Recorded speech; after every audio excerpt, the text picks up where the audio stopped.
Hi வணக்கம். உங்கள் ஆனந்த கண்மணி. ஆனந்த நாவல் கீதம் சேனலை கேட்குறவங்க எல்லோரும் மறக்காமல் சப்ஸ்கிரைப் பண்ணிவிடுங்கப்பா.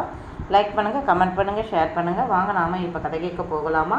சுபலதாவின் அழகிய கிறுக்கியே அத்தியாயம் 14. கடைசி காலத்தில் இதையெல்லாம் பார்க்க வேண்டி இருக்கே கடவுளே, இது எல்லாம் நான் செய்த பாவத்தின் பலனா? அப்படி என்ன பாவம் செய்தேன் தெரியலையே கடவுளே என்று காமாட்சி தனக்குள் மருகினார். வதனா வாட்ஸ்அப்பில் அக்ஷிதாவின் செய்தியை பார்த்துவிட்டு ஃபோன் பண்ணி பேசினாள். என்னடி வதனா, நீ போட்ட செய்தி உண்மையா? ஆமாம், நிரல்யா கல்லூரியில் இருந்து எங்கே போனாள் என்றே கண்டுபிடிக்க முடியலை. அப்பாவும் சித்தப்பாவும் ஏசிபி வரை ப்ரெஷர் கொடுத்து பார்த்துட்டாங்க, ஒன்றும் கண்டுபிடிக்க முடியலை. என்னால் நம்பவே முடியலை. நிரல்யா காதலித்து இருக்கவே மாட்டாள். 3 மாதம் முன்பு கூட பார்ட்டியில் என்ன பண்ணினாலும் உனக்கு தெரியுமே தானே. காதல் வந்தால் கள்ளமும் வந்துடும். பொய் சொல்லுவாங்க, மறைப்பாங்க, திருட்டுத்தனம் செய்வாங்க. ஒரு ஃபோன் கூட இல்லாமல் பெண்கள் கல்லூரியில் படிக்கும் அவள் எப்படி ஒருத்தனை எங்கே பார்த்து காதலித்து ஓடிப்போக முடியும்? கல்லூரி பஸ்ஸில் ஏறினா பஸ் ஸ்டாப்பில் வந்து தான் இறங்குவா. 2 நிமிட நடையில் வீடு வந்துவிடும். அப்படி வரும்போது கூட அவள் யார் கூடவும் நின்று பேசியதா யாரும் விசாரணையில் சொல்லலை. ஆனால் ஒன்று, அவளாகத்தான் கல்லூரியில் இருந்து போயிருக்கிறாள். யாரும் அவளை கட்டாயப்படுத்தி கூட்டி போகலை. ஏனென்றால் அப்படி ஒன்று கல்லூரி கிரவுண்டில் நடந்திருந்தா யாராவது பார்த்திருப்பார்கள். எந்த பக்கம் திரும்பினாலும் ஒரே முட்டு சுவராத்தான் இருக்கு என்றாள் வதனா கண்ணீருடன். அவளுக்கு குட்டி தங்கையான நிரல்யாவை ரொம்ப பிடிக்கும். அவளை விட வருணுக்கு ரொம்ப ரொம்ப பிடிக்கும். நிரல்யா காதலிக்கவே இல்லை என்பதில் வருணும் வதனாவும் உறுதியாக இருந்தார்கள். அதனால்தான் அவளுக்கு யாராலேயோ ஆபத்து வந்து விட்டதோ என்று பயந்து போலீசாரை தீவிரமாக தேடச் சொன்னார்கள். அவர்களும் என்ன தேடியும் எந்த துப்பும் கிடைக்கவில்லை. காதலுடன் திருமணம் செய்து கொண்டு போகிறேன் என்று அனுப்பிய மெசேஜ் வந்த ஃபோன் நம்பரை ட்ரேஸ் பண்ணியதற்கு அது ஸ்விட்ச் ஆஃப் என்றே வந்தது. அதோட லொக்கேஷனை கண்டுபிடிக்க முடியலை. அது ஒரு பட்டன் ஃபோன். அப்படியும் முயற்சி செய்ததற்கு எந்த பலனும் இல்லை. பாவம் டி, நீரு எங்கே போனால் என்ன ஆனால் எதுவும் தெரியலை. யார்கிட்டேயும் மாட்டியிருந்தா கூட அவளுக்கு தப்பிச்சு வர தெரியாது. ஏன் நீ போன்னு அவன் துரத்தி விட்டா கூட வீட்டுக்கு வர வழி தெரியணுமே.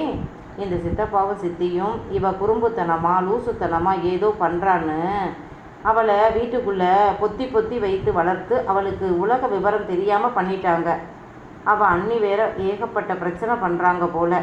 குடும்பத்தில் பெரிய பிரச்சனை நடக்குது. பாவம் இந்த நீரு, அப்படி யாரை நம்பி எங்கே போனாள் என்று வதனா புலம்ப, எனக்கும் அதுதாண்டி குழப்பமாக இருக்குது. ஆனால் ஒன்று, நீ சொன்ன மாதிரி அவள் யாரையும் காதலிக்கலை. ஒருவேளை யாராவது ஒரு ஆணை அவளுக்கு பிடித்திருந்தால் கூட அவள் நம்மக்கிட்டேயோ அவள் வீட்டிலேயோ தான் முதல்ல சொல்லி இருப்பா. அவள் வாயில் ஒரு வார்த்தை நிற்காது. அவள் சரியான லொடலொட கேஸு. மனதிற்குள் எதையும் போட்டு மூடி வைக்க தெரியாதவள். பாவம் டி, அவளை பொத்தி பொத்தி வளர்த்தவங்களுக்கு எவ்வளவு வேதனையாக இருக்கும் என்றாள் அக்ஷிதா. அடிக்கடி கான்ஃபரன்ஸ் கால் போட்டு சுஜா, அக்ஷிதா, அக்ஷரா, வதனா மற்ற தோழிகளும் நிரல்யாவை பற்றித்தான் பேசினார்கள்.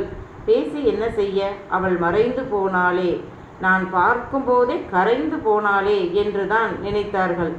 நித்யாவின் அம்மா அப்பா ஓடி வந்து கிருஷ்ணனிடம் மன்னிப்பு கேட்டு மருமகனிடம் தன் மகள் செய்தது தப்பு, அவளை ஏற்றுக்குங்க என்று கெஞ்சினார்கள்.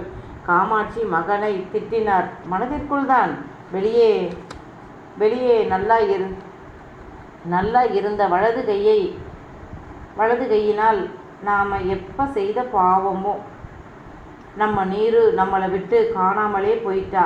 இனி அவளை நம்மளால் பார்க்க முடியுமோ முடியாதோ.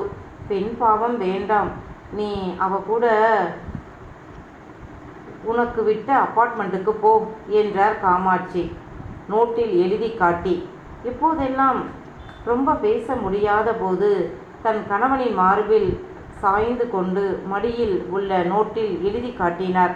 தாயின் மனக்கவலை புரிந்த நிமலன் மகள் மனைவியோடு தனி குடித்தனம் போய்விட்டான். ஆனாலும் மனைவியின் ஆசையில் மண்ணை அள்ளி போட்டுவிட்டுத்தான் போனான். அதாவது அவனுக்கு பிரித்துவிட்ட அப்பார்ட்மெண்ட்டில் உள்ள 8 வீடுகளின் வாடகையை அப்பா கிட்டேயே வழக்கம் போல கொடுக்க சொல்லிவிட்டான். நித்யா ரொம்ப ஆசையாக இருந்தாள். 8 வீட்டின் வாடகை. ஒரு வீட்டிற்கு 15,000. அப்போ 8 வீட்டிற்கு 1,20,000. கணவனின் 1 மாத சம்பளம். அது. நிமலன் என்னதான் மனைவி என்று உருகினாலும் பணப்பொறுப்பை மனைவி கிட்ட கொடுக்க மாட்டான். அவள் கேட்டது கிடைக்கும், அவ்வளவுதான். இனி வீட்டு வாடகை தன்னிடம்தான் வரும் என்று அவள் ரொம்ப ஆசையாக இருந்தாள். நிமலன் அதில் ஒரு லாரி மண்ணை போட்டு மூடிவிட்டான். ஏன், உங்களுக்கு தானே இந்த அப்பார்ட்மெண்ட்டு, அப்போ வாடகை பணமும் உங்களுக்கு தானே வரணும் என்று கோபமாக கேட்க, ஆமாம், ஆனால் இடம் வாங்கி பணம் சிறுக சிறுக சேர்த்து அப்பார்ட்மெண்ட் கட்டினது என் அம்மா.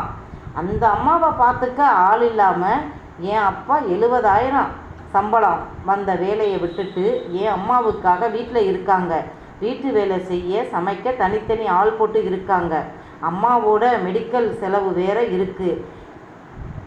சரியா, ஃபிசியோதெரபிஸ்ட்டு பேச்சு பயிற்சி கொடுக்க எல்லாத்துக்கும் வீட்டுக்கே ஆட்கள் வந்து பார்க்குறாங்க. இதுக்கே மாதம் 1.5 லட்சத்துக்கு மேலே செலவாகுது. அவங்க எங்கே போவாங்க? பார்த்த வேலையையும் விட்டாச்சு, காசுக்கு எங்கே போவாங்க என்றான். ஏன், உங்கள் தங்கச்சிக்கு விட்ட அப்பார்ட்மெண்ட் வாடகை பணம் வருமே என்றாள். வரும், அதைத்தான் அவங்க செலவு பண்ணணும். ஏன், காம்ப்ளெக்ஸ் வாடகை எல்லாம் அவங்க தானே வாங்கிக்கிறாங்க. இத்தனை வருடம் வாங்கினது பத்தாதா? இப்போ தான் நமக்கு நல்ல காலம் பிறந்ததா நினச்சேன், அதுக்குள்ளே இப்படி பண்ணிட்டீங்களே என்றாள் நித்யா கடுப்பாக. இதோ பார், என் அப்பா சம்பாதித்தது, என் அம்மா கஷ்டப்பட்டு சேர்த்தது, அதை அனுபவிக்க அவங்களுக்குத்தான் முதலில் உரிமை, அப்புறம்தான் நமக்கு என்றான் நிமலன். அப்பாவிடம் அவன் வாடகை பணம் வேண்டாம் என்றபோது கிருஷ்ணன் புரியாமல் பார்த்தார். பணம் இருக்குன்னு தெரிஞ்சா அவ ஆடுவாப்பா, வேண்டாம், உங்ககிட்டயே இருக்கட்டும் என்றான். மருமகளின் அலட்டலும் ஆடம்பர குணமும் பற்றி மனைவி சொல்லி இருந்ததால் அந்த வாடகை பணத்தை பேத்தியின் பெயரில் போட்டு வைத்தார். கிருஷ்ணனுக்கு இவ்வளவு வசதி வர காரணம் கணவன் மனைவி இருவரின் குடும்பமும் வசதியானவர்கள்.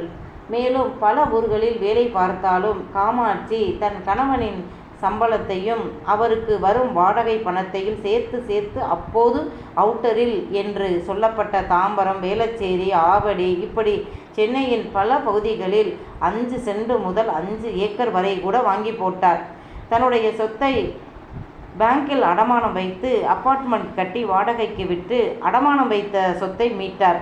பணம் கிருஷ்ணன் சம்பாதித்தாலும் காமாட்சி தான் பல வழிகளில் பெருக்கினார். கணவனின் துணையோடு மகன் மட்டும் என்றபோது வராத உத்வேகம் மகள் பிறந்த பிறகு வந்தது. மகனுக்கு என்று சிறுக சிறுக சேர்த்தார். இன்று அதை அனுபவிக்க தன் மகள் எங்கே இருக்கிறாளோ தெரியலையே என்று அனுதினமும் கடவுளிடம் மனதிற்குள் வேண்டிக் கொண்டார். நிரல்யாவிற்கு விழிப்பு வந்தது. எப்போதும் விழிப்பு வந்தால் உடனே எழுந்துவிடும் ரகம் இல்லை அவள். கண்ணை மூடிக்கொண்டே பெட்டில் உருண்டு புரண்டு ஒரு காலை தூக்கி தாண்டவம் ஆடுவது போல் குப்புற படுத்து கொண்டு இப்படி இல்லாத சேட்டையெல்லாம் செய்து கொண்டிருந்த போது பட்டென முகத்தில் ஒரு பக்கெட் தண்ணி அருவி என கொட்ட அவள் திக்குமுக்காடி போனாள். ஐயோ அம்மா என்று, ஐயோ அம்மா நான் இல்லை, டே அண்ணா எருமை, ஏண்டா ஊத்துன, எங்கேடா போன குரங்கே என்று முகத்தில் வழிந்த நீரை துடைத்து விட்டு கொண்டே மூச்சை பெருசாக எடுத்து மூச்சு விட்டு சமாளித்து கொண்டு சுற்றுமுற்றும் பார்க்க அவள் எதிரே கோபமாக பக்கெட்டை கையில் வைத்தபடி நின்றான் அவன். டே யார்டா நீ, எதுக்குடா எம்எல்ஏ தண்ணி ஊற்றின என்று நிரல்யா கேட்க பலார் என்று ஒரு அறை விட்டான் அவள் கன்னத்தில். அப்படியே கன்னம் திரும்பி கொண்டது. அடித்த அடியில் கன்னம் ஜிபுஜிபுக்க கண்ணீர் கொட்டியது. கழுத்தை திருப்ப முடியாமல் திருப்பி அவனை பார்க்க அவன் நவீன ஐயனாராக நின்று இருந்தான். கோபத்தில் கண்கள் சிவந்து இருந்தது. மாநிலமான ஆள், நல்ல உயரம், ஜிம் பாடி, பார்த்தாலே தெரிந்தது. அதுவும் அவன் கையால் அடித்த ஒற்றை அடியில் அவன் பலம் புரிந்தது. நிரல்யாவின் உதடுகள் அழுகையில் பிதுங்க கண்கள் கண்ணீரை கொட்ட ஓஹோ என்று அவள் அழுதாள். அவ்வளவுதான். ஆவேசம் வந்தவனைப் போல் அவளை முடியை பிடித்து கொத்தாக பற்றி இழுத்து அவளை தன் அருகே கொண்டு வந்தவன், என்ன என்றான் உருமலாக. அவள் பயந்து போய் கண்ணை மூடிக்கொண்டாள். அழுகை தொடர்ந்தது. இப்போ நீ அழுத என்ன செய்வேன்னு எனக்கே தெரியாது என்றான் உருமலாக. தெரியாட்டி ஏண்டா செய்கிற என்றாள் துடுக்காக. பட்டென்று அவள் வாய் மேலேயே ஒரு அடி அடித்தானாம். அம்மா என்று அலறிய நிரல்யாவின் வாய் வெற்றிலை பாக்கு போட்டுக்கொண்டது. உதடு கிழிந்து ரத்தம் கொட்டியது. அவன் எதையும் கண்டுகொள்ளவில்லை. நிரல்யா பயந்து போய் அழுகக்கூட முடியாமல் விழித்தாள். கண்ணீர் மட்டும் கொட்டியது. கண்ணில் எதுக்கு தண்ணி வருது இப்ப? தெரியல, அதுவா வருது என்றாள். நிரல்யா பேசும்போது அவள் வாய் வலித்தது. பற்கள் புண்ணான இடத்தில் பட்டு வலி கூடியது. ஐயோ, இவன் யாரு? நான் ஏன் இங்கே வந்தேன் என்று பார்க்க அவளுக்கு ஒன்றுமே புரியலை. சுற்றுமுற்றும் பார்த்தாள், எதுவும் புரியலை. அவனை பார்த்தாள், அவனையும் தெரியலை. அவள் வாய் திறந்து பேசாமலே அவனுக்கு அவளுடைய அந்த பெரிய 2 கண்கள் அவள் மனதை, மூளையில் என்ன நினைக்கிறாள் என்பதை அவளுக்கே தெரியாமல் அவனுக்கு காட்டிக் கொடுத்தது. சரியான எட்டப்பன் இவள் கண்கள் என்று நினைத்தான்.